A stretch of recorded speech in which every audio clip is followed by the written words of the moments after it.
surveillance cameras to the point where the parking looks like it could potentially eventually become an issue, although these are some pretty quiet streets back here, but definitely a much different scene out front of his house. I would say I would easily predict and expect peace and calmness outside of Joe Paterno's house. Certainly from that end, it is absolutely calm here, almost more of a sight of mourning than anything else. But I would imagine on campus it could be building into a very different scene. Yes, because, Jeff, we continue to look at images from a few minutes ago, and there are hundreds of students who had gathered on campus receiving the news that Joe Paterno had been fired. And, you know, for anyone who's spent any time in Happy Valley, it's almost impossible to put into words what Joe Paterno means to that part of the state of Pennsylvania. He's far more than just a football coach, and he has been fired by the Board of Trustees.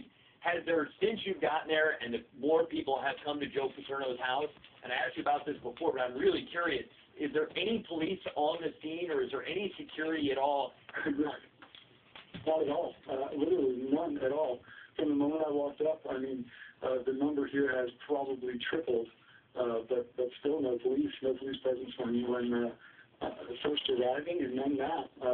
And again, doesn't appear to be any need for it right now, but as this crowd multiplies, since I don't even know what it's been, about a half hour since we started this conversation, it has grown, but the peace remains.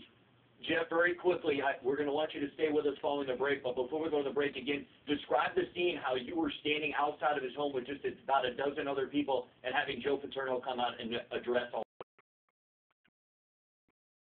A very calm scene, probably no more than a dozen students, basically congregating outside of his driveway, and then moved from the driveway area toward the window. Then when someone came to the window, it appeared to be Joe Paterno's wife, walked up to the window, and Joe Paterno came up and basically said he would go around to the front door.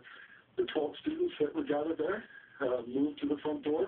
Joe Paterno opened it up and basically said he needs some time to digest this.